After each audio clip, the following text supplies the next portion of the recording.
টুনটুনি। পুরুষ মানুষের সবচেয়ে বড় শত্রু তার নিজের টুনটুনি। এই টুনটুনির জ্বালায় পুরুষ তার মান ইজ্জত সব হারায়। বড় বড় ক্ষমতাসীন ব্যক্তিরাও এই টুনটুনি নামক শত্রুর বিরুদ্ধে যুদ্ধ করেও টিকে থাকতে পারেনি। পুরুষের এই টুনটুনি নামক শত্রুর বিরুদ্ধে যুদ্ধ করতে গিয়ে হারুন আঙ্কেলকেও তার বাতের হোটেল ছাড়তে হয়েছে।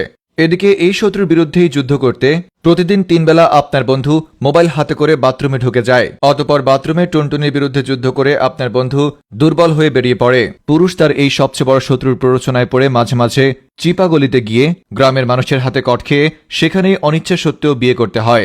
তাই আপনি নিজে পুরুষ হয়ে থাকলে এই শত্রুর সাথে সাবধান, এবং আপনার বন্ধুকেও মেনশন করে বলুন পুরুষের জীবনের সবচেয়ে বড় শত্রু তার টুনটুনির সাথে সাবধানে চলাফেরা করতে।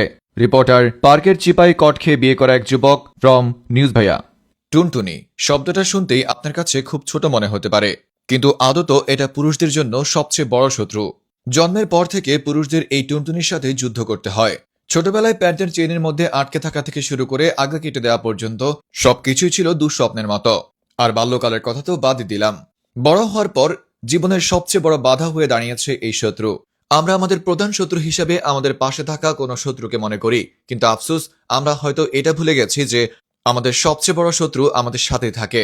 আপনাদের হয়তো মনে আছে হারুন আঙ্কেলের কথা।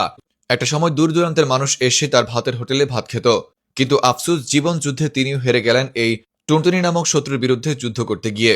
তবে ইদানিং অনেক বড় বড় নেতাদেরকেও দেখি এই শত্রুর বিরুদ্ধে যুদ্ধ করতে। আমি 100% শিওর তারাও হেরে যাবে, কেননা এই শত্রুর বিরুদ্ধে যারাই লেগেছে তাদের পতন অনিবার্য। জানলে অবাক হবেন আপনার পাশে থাকা চিকন বন্ধুটি কেন দিন দিন আরো চিকন হয়ে যাচ্ছে, কেন তার গাল চাপা ভেঙে যাচ্ছে, কেন তার চুল উঠে যাচ্ছে।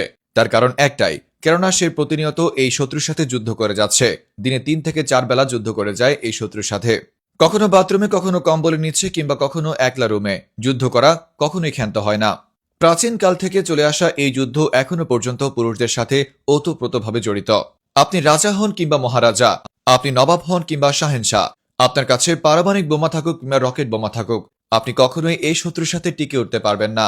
তবে বিশ্বের বুকে কিছু মহামানব আছে যারা এই শত্রুর বিরুদ্ধে টিকে থেকেছে। তাদের মধ্যে প্রধান একজনকে পাওয়া গেছে, তার নাম মিরাজ আফ্রিদি। জানা গেছে এই বান্দা কখনো এই শত্রুর সাথে আপোষ করে চলেনি। তিনি নিজ হাতে এই শত্রুর সাথে যুদ্ধ করেছে। তাই আপনার পাশে থাকা বন্ধুকে মেনশন করে বলুন এই শত্রুর সাথে যেন না লাগে, কেননা এই শত্রুর সাথে লাগলে পতন অনিবার্য।